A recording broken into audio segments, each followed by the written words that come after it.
Welcome, everybody, to the relaunch of Recon Athlete. We're going to go ahead and get a name with this nailed down sooner or later, but in the meantime, it is the 2021 Texas high school football kickoff this past week. In week one, the Lockhart Lions took on the Victoria West. I don't know. What was their mascot? James? Do you remember? No, I do not. Well, I bet you there is a man who does remember the mascot's name. Ladies and gentlemen, let's welcome in our guest of the hour, Mr. Emilio, the Sarge Juarez of Lion Pride Sports Broadcasting. How you doing, Emilio? I'm doing pretty good. How y'all doing? I'm doing all right. Hey, what was the Lions mascot that they took on this weekend? What was the opponent's mascot? Victoria West Warriors. Warriors. Okay. Yes. James was there Friday night at the game. He took some excellent B-roll, down there on the field, and he got the game-winning touchdown. He got about almost all the touchdowns, I believe, of the Lions scoring.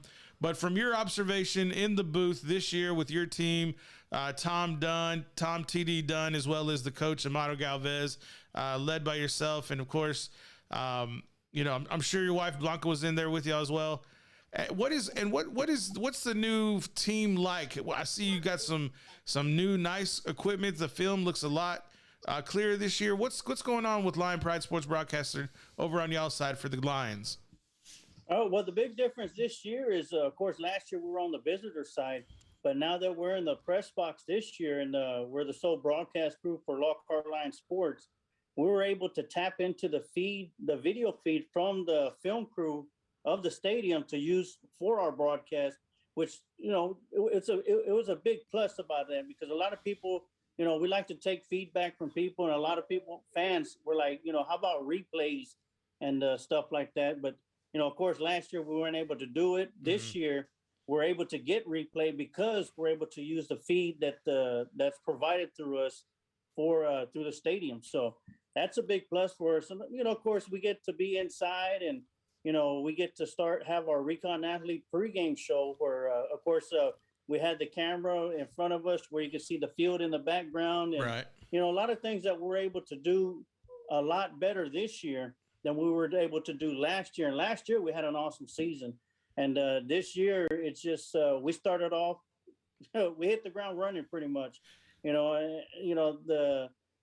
With TD, Tom Dunn, and, of course, the coach, Amado Galvez, if he doesn't have the answer for anything about Texas high school sports, then nobody does. That's true. So we got I got a crew that's well knowledgeable, and they believe in the same things that I do, as being respectful for both squads, and right.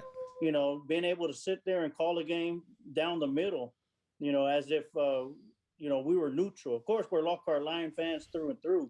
But we, in the end, we all have that same mentality to where these are young athletes. They're still 14, 15, 16, 17-year-old kids that are out there on the field, right? Giving it everything they got. And, if a player on the other team makes a good play, we give them the same credit as we would if it was somebody from our team. Hey, Sarge, now I hear you got a lot of support this year with your sponsors, and as well as the community broadcasting the live feed to their establishments. Talk a little bit about the people who are helping you and your team achieve the great opportunity to represent Lockhart, as well as broadcast their games within the community. Talk about who's out there supporting y'all as Lion Pride Sports Broadcasting. Yes, and we've tried to do this a couple of times in the previous years, but this year we have the Lounge Sports Bar. I went and sat down with them. We got together, and they're actually showing all of the Friday night football games for us. They're on their big screen at the Lounge Sports Bar, and from what I've been told, they had a good turnout. There was probably about 100 people there in the house. Nice, and it's still the first game of the year. I was told that several people, a lot of people that were there didn't realize the Lockhart Lion game was being played on the big screen. But as soon as they found out, they got tuned into the game, and, a lot of people went there to watch the game. And, it's just another outlet for folks that don't want to sit at, that have watched the games at home, and, that want to be around other people and the Lockhart Lion fans to watch the game. And of course, the Lounge Sports Bar gave everybody that opportunity this past Friday night, as well as El Leon Cigar Shop. I think it was Christian Cisneros that runs it. He had the game going on his big screen as well, also. And if things go well, we might have another establishment that will be doing the same thing this Thursday night. Of course, the Lions play this Thursday right at Bob Shelton Stadium. So I'm trying to get. Hopefully tomorrow we'll have that deal done. But if all goes well, we'll have 3 establishments that are going to be putting watch parties together. But right now, the Lounge Sports Bar, they're getting the most amount of people going over there to watch the football games, and that's exciting. That's one thing to where if fans can't make it to the stadium, we like to take the game to them. If they can't make it to the stadium, we'll take the game to them. And with establishments like the Lounge Sports Bar, El Leon Cigar, and this other third place, if things work out, folks like that and establishments like that will make the sport and make the broadcast that much bigger. Well, that's fantastic news, Sarge, and I'm glad all of these wonderful things are happening for the community of Lockhart, and it's a great thing that you're doing for not only those young people, but also for the community, that they have an opportunity to experience the game if they are unable to attend in person. And now that we kind of we got the bills paid, so to speak, let's get into the game.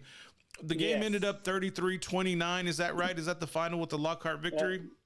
A lot of the big players that we were anticipating to come to show out pretty much did. I was very high on Ashton as he kind of came in leading and taking over the quarterback role, as well as Tay Andrews, the big time wide receiver, Sean McKinney, the running back as well. But for me, those are the names a lot of people are going to know. But I want you, Sarge, let the people know the defenders, because as far as I know, there was a big play that was made by a defender that kind of sealed the game to help the offense get to score the final touchdown to pull the victory out. So highlight the defenders that really played a crucial role for the victory for the Lions last Friday night.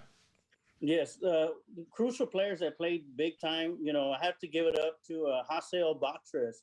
The last game of the year against Alamo Heights last year, he suffered a gruesome leg injury, and it seemed it seemed like he might not ever come back and play the game again. But 9 months later, he's back out there on the field starting in his senior year, and he led the defense pretty much throughout the whole game. And, you could tell the leadership from the senior of Hasel Batres. And of course you got the juniors of Deontay Jackson. Of course, it was kind of iffy, at the beginning of the year, but he was able to get cleared and he's back out there. He played a big role defensively. And the one player that really stood out, and as you talked about, sealed the game pretty much at the end, was Ashton Hernandez, number 16. Victoria West was driving down the field, and towards let's say about midway through the second half, the Warriors were able to move the ball up and down the field. But on that one play, they threw a pass into the end zone, and Ashton Hernandez stepped right in front of it and intercepted the ball, which gave the ball back to the Lions. And of course, Ashton Dickens led his offense down the field, and he ended up scoring the winning touchdown. But Ashton Hernandez played a huge role defensively, and not just on that one play. He had several key tackles, several key pass deflections, and did an outstanding job. And, for his efforts, he was named the Recon Athlete Defensive Player of the Game. Now, Sarge, I want to highlight Ashton Hernandez mainly for 2 reasons. We all remember that horrible ending of the game last year against the San Marcos Rattlers, and it was fitting that it would be Ashton Hernandez who would have a similar play to seal stop a drive that would be a game-winning drive for the Warriors, similarly to how Cannon Webb stopped the Lions' drive for a touchdown last year. So for Ashton to have that big play, being named the Recon Athlete Defender of the Game is a phenomenal achievement for him. And another player I'd like to highlight is Yasel Batres, who just received this past summer an offer from East Texas Baptist University, which we were a little bit late to finding that out, but we will find you when we have that offer come through. I just got notification recently, just now, that my graphics editor, the Wizard Fernandez, just got me his custom edit done, so we'll be uploading that to Recon Athlete shortly.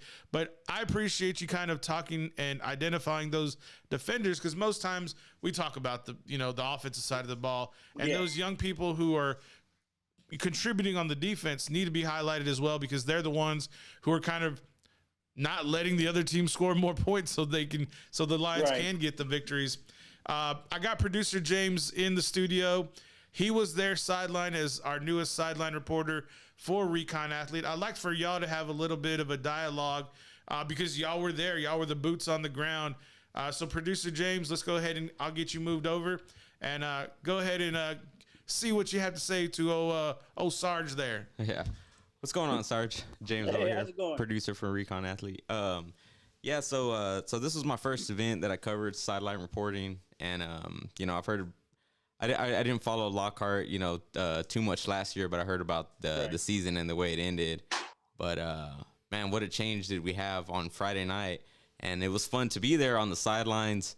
And my most memorable moment was when Ashton Hernandez picked off the ball, because in my mind, 6 minutes left, they went for it on fourth down. They turned it over, and I was like, man, this does not look good, because I was like, Victoria West broke off some pretty big plays, with the kickoff return touchdown at the beginning.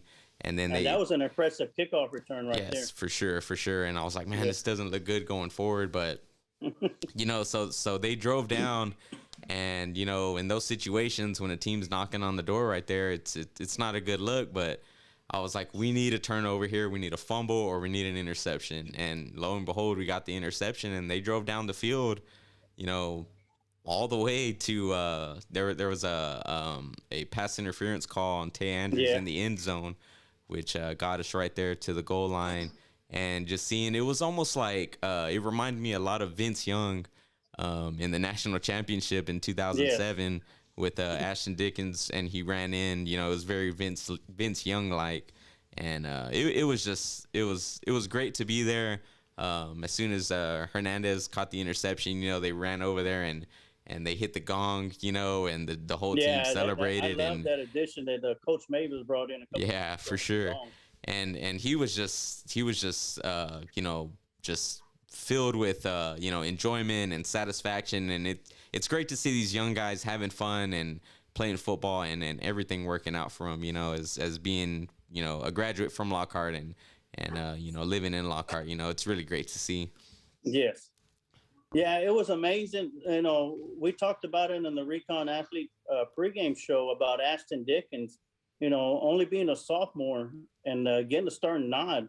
I brought it up and talked about, the nerves has to be there as Ashton Dickens, getting ready to start his first varsity game, coming straight from freshman last year and not even going to JV, but going straight to varsity. We talked about how the nerves might be there. And when Lockhart won the coin toss and elected to kick the ball off, we felt, well, maybe that was one of the things to where they're going to let Ashton sit the sideline and, help get those jitters out of the way. Yeah. And when Lockhart held the Warriors to a 3-and-out and Ashton Dickens came out, I think Coach Mavis did one of the smartest things that, a coach can do for a young quarterback like Ashton Dickens. I think Ashton Dickens might have ran the ball about 6 or 7 times in that first drive. It was a 14-play drive, but I think Lockhart might have ran about 6 or 7 plays before they even decided to throw a pass. And it was either Sean McKinney running the ball or it was Ashton Dickens. I believe Ashton Dickens had like 3 runs back to back to back.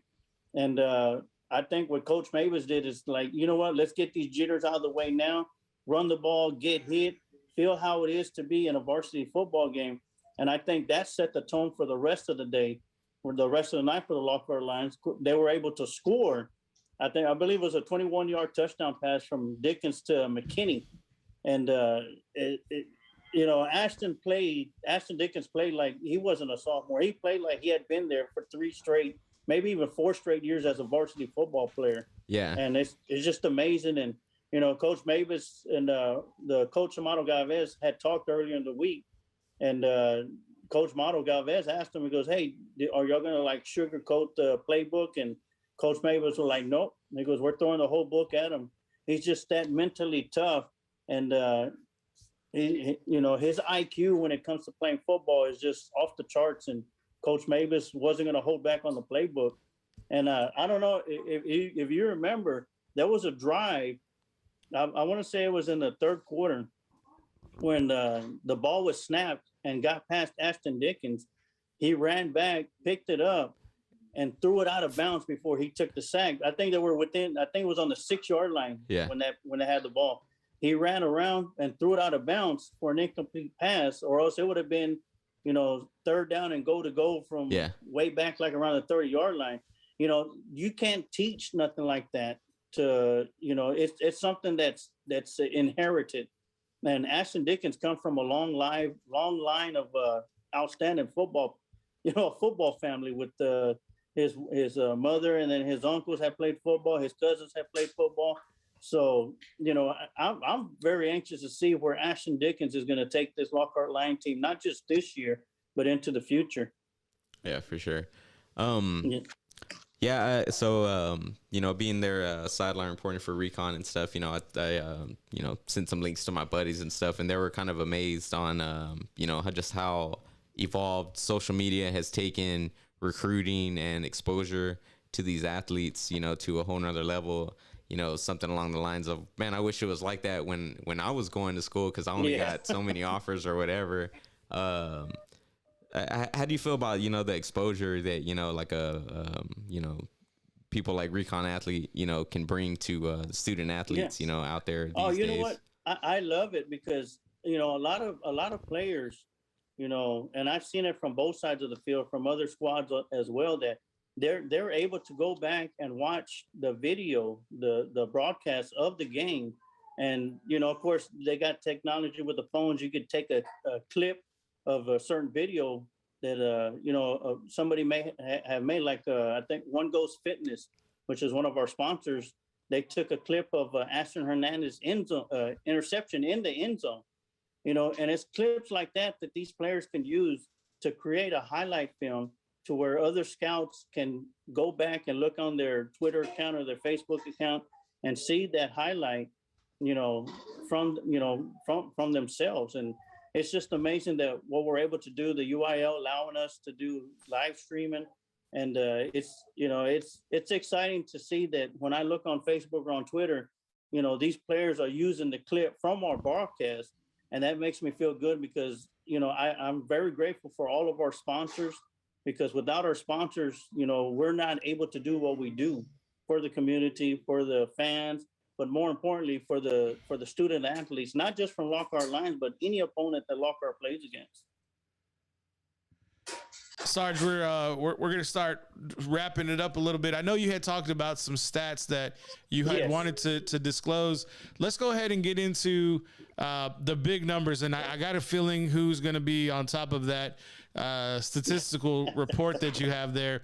But before we do that, what did Tay look like to you compared to that Victoria West defense? I really didn't get to see him that much. I saw him. James had a great sideline view of his touchdown from Ashton Dickens. But for you, when you were calling the game, what stood out in his play? He's a player who's on the bubble. He has a lot of D2 schools looking at him, which I think he can go to pretty much any D2 school. But D1 schools, I believe, are on the bubble. He's got the D1 frame. He's got the D1 durability and the class of a 5-star athlete. Yes. But what to you stands out in his game that's a little bit different from the competition? He's like a man amongst boys out there. And that I mean, no disrespect to other players or the ones that guard him, but Tay Andrews, whether he's running a pass route or a blocking route or a blocking assignment, he's playing throughout the whole game. He's not taking the play off. He doesn't, when he goes out for his route, he's giving it over 110, 115% on each route. And, he's an all-around football player when it comes to being a wide receiver and a blocking wide receiver. And, I mean, he only had 4 catches, but for 81 yards and 1 touchdown. I mean, that's 20.25 yards a game. Right. I mean, a catch right there. So. And one more player nobody's talked about him yet, and he played as a freshman.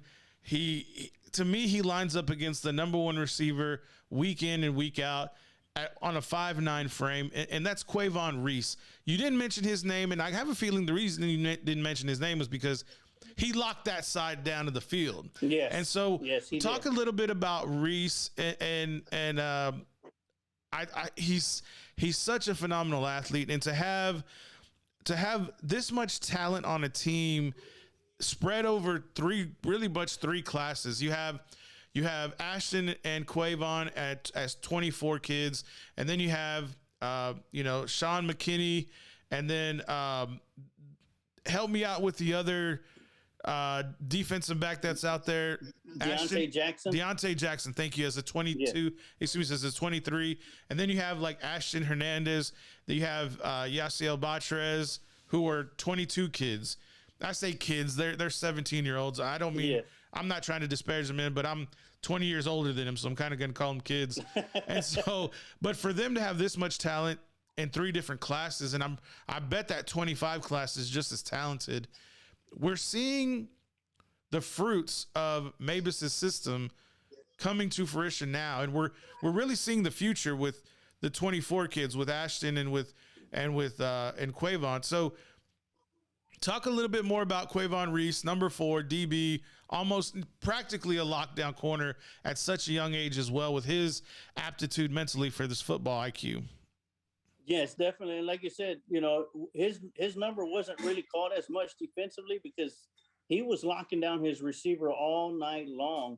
And with the exception of a couple of plays that he had to chase down the receiver or the running back that he made, you could tell that he wasn't given any space to any receiver that he was going up against. Mm-hmm. And the same thing on the opposite side with Deontay Jackson and Ashton Hernandez.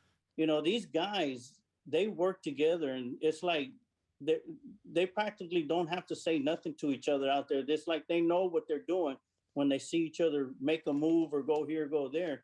It's a beautiful thing to watch out there because they're young athletes, but they learn so fast and they work together as a team.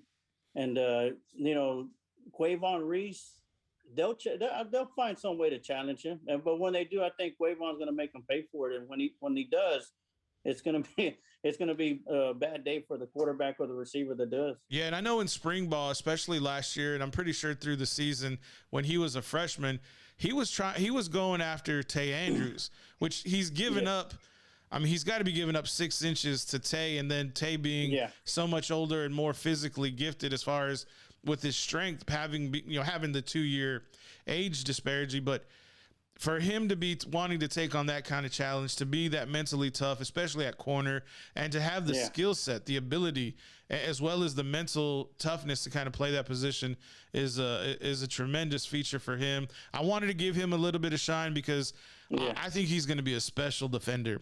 And I think with him and Ashton, when they become seniors, this team could be very formidable. I hope that they kind of stay in Division II. If they have to go to Division I, I understand that, but they seem to be primed for a very successful team for the next 2 or 3 years that we'll get to watch them. As far as the stats, can you give us some numbers that will make us jaw drop just to kind of understand how physically gifted this team is? Yes. I tell you what, Ashton Dickens, starting his first varsity football game as a sophomore, he went 12 for 15 for 181 yards passing, 2 passing TDs, and had 17 rushes for 55 yards and 2 TDs, including the touchdown that would be the eventual game winner. Sean McKinney, the workhorse, had 30 rushes for 173 yards, 2 for 21 receiving, and 1 touchdown. Joseph Duran, 7 rushes, 24 yards, 2 for 14 receiving. Deontay Jackson had 1 rush for 11 yards, which was a big one because it picked up a big first down for Lockhart when they needed it. 1 catch for 13 receiving. Tay Andrews, of course, four catches for 81 yards and a touchdown, and Nate Garcia, one catch for 31 yards, which was a big play for the Lockhart Lions. Altogether, Lockhart racked up 28 first downs, 444 total yards, and the big key to this, 0 turnovers. That's what I was going to ask you at the end. That is a huge number. Yeah, and also Ashton Dickens was named the Recon Athlete Offensive Player of the Game also. Yeah, that young man is and I told you this in the spring, and I was trying to tell you over the summer, and I told Coach Galvez the beginning of this year. For those in Lockhart who know who Greg Pitts is and how physically gifted he was, went on to play at Texas. Well, back then it was Southwest Texas State University. Yeah. In my eyes, in my humble opinion, and I played with Ashton's uncle, Lex Jennings. He was a senior, I was a sophomore. We played together. He was an athletic freak. And so I know what stock he comes from. His mother was a fantastic athlete. She was a year below me in school. And for Ashton, I know who he's training with, and just all props and respect to him being able to kind of take on this role as a very young person. And it's in my eyes, he is the best prospect that Lockhart has produced since Greg Jennings. For what that is worth, I'm very high on him. I think his ceiling is going to be very high. I hope he can accept that compliment, but still be hungry enough to be producing week in and week out for the next, 3 years, as he is going to be competing in high school athletics. Yes, and the schedule doesn't get any easier from here on out either. Right. Of course, we got Buda Johnson this Thursday night, and then Dripping Springs the following week, and then it's back home against LaGrange, which a lot of people are looking forward to that because Lockhart hasn't played LaGrange in years. And the last time I remember Lockhart playing LaGrange was in a scrimmage, and that's when they had D.K. Dobbins on their team. J.K. Dobbins? Yeah, J.K. Dobbins. J.K. Dobbins, yeah. Thoughts and prayers to him. Suffered a torn ACL this past weekend. But I don't know if I heard you right. So the next 2 games are going to be away. Is that right? Yes, sir. Yes, sir. You're going to get to see a phenomenal stadium in Dripping Springs. Their facilities are top notch. It's going to be a really great place to go. They have more of like a college stadium. It's kind of like a little bowl. So it's going to be fun for you to kind of get out there. Producer James will be out there sideline reporting from that game. I may be in the stands at that time just to kind of running him Gatorades or getting him concessions so he stays keep his strength up, But well, I tell you what, y'all come up for pregame. Let's talk some football. Come up for pregame. I may have James go up there and get his shine on. Hey, listen. All right. Hey, look, Sarge. Look, come on, man. I want to be the cheerleader. I don't mind being on camera, but Sarge, here's the thing. I'm verbose. I start talking a lot, and James knows this. I was on his show last week. Sometimes I just can't help myself, Sarge, and I keep going and going until someone says, "Hey, hold on, big man. Hold on. We just need you to just say a few words and keep it quick." Yeah. But that sounds like myself too. My wife tells me you talk too much. See, I don't mind kind of steering the boat away it needs to be, but I tell you what, it's going to be a fun time. I'm looking forward to next week's matchup, or this week's matchup on Thursday against the Buda Johnson Jaguars, a very formidable team, very, very much equal, I think, to skill set is the Lions. This will be the litmus test. If the Lions pull a victory against Johnson, this is a big feather in the cap. I know Johnson's a second-year program, but they have a very fine quarterback. They have a really good tight end receiver, similar to Tay Andrews and Rich Kelly. They have a strong running game.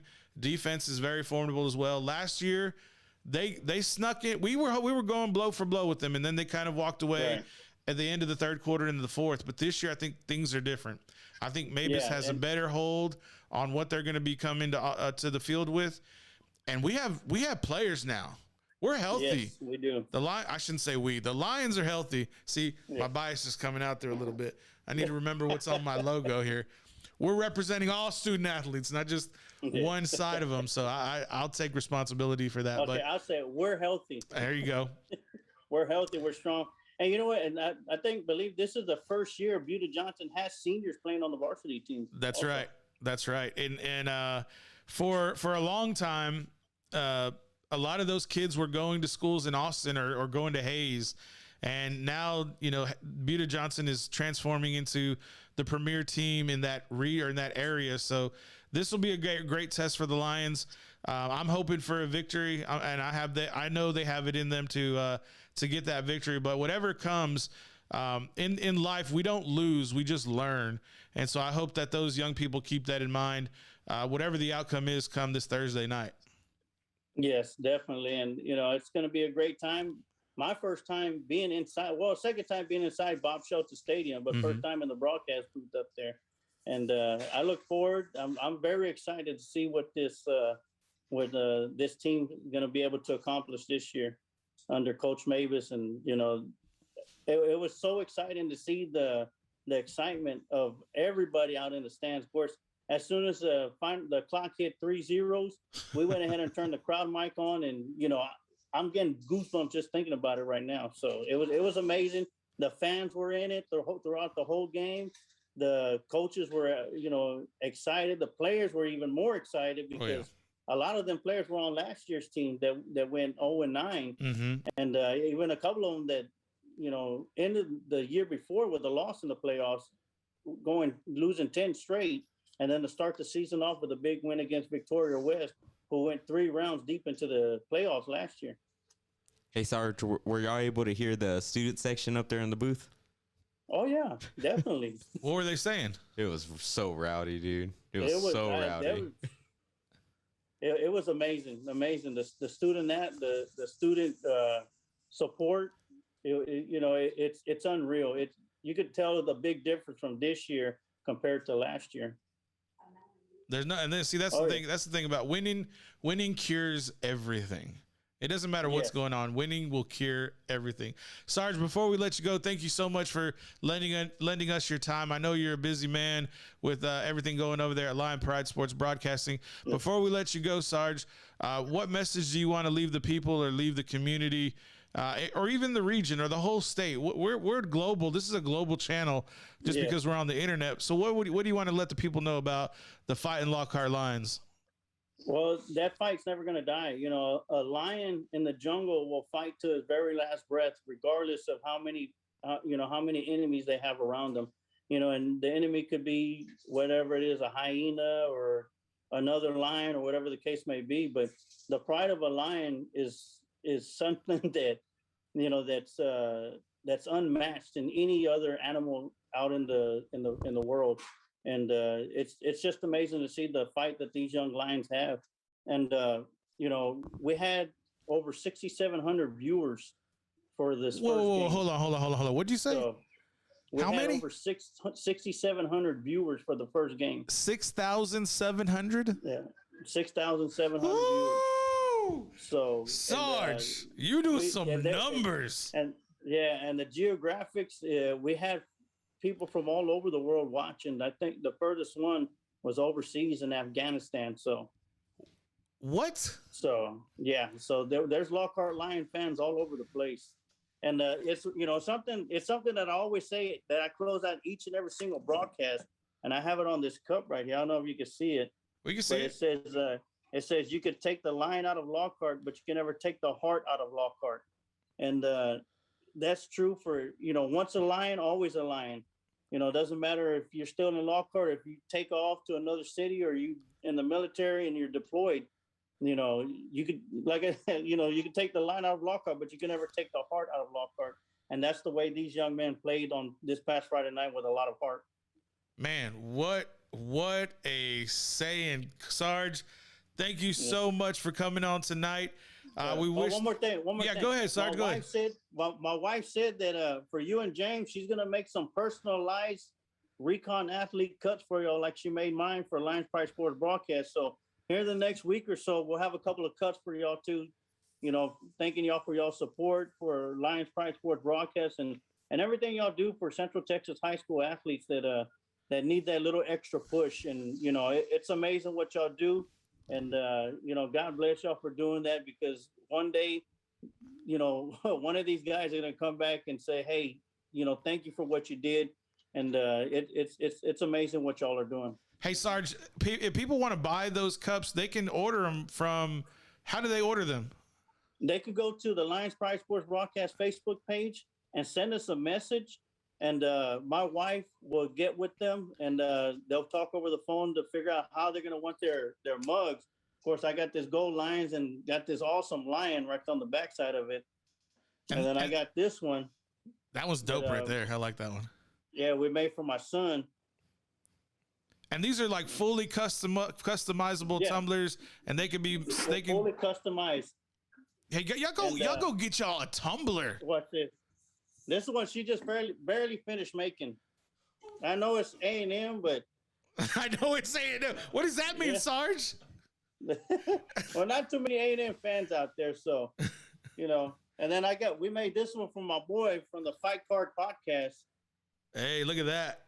So that's dope. But it's just something my wife picked up, and like I said, go to the Lions Pride Sports Broadcast Facebook page, send us a message. My wife will get in contact with them and figure out what you want, how you want it, and she'll get it done. And I mean, she's awesome at it. She's been at it for about 3 weeks now, and she's perfected that craft. I tried doing it, and I can't do that. That's not my thing. Neither. That's why I have these guys, Sarge, because I got James and I got the Wizard, because I can't do what they do. That's why I need their help. Ladies and gentlemen, the owner, operator, and voice of the Lockhart Lions, Emilio the Sarge Juarez of the Lion Pride Sports Broadcasting. Thank you very much, Sarge. We appreciate your time. All right. Thank you very much. Go to the lounge and watch Thursday night's game. Thank you very much, Paul. Adios.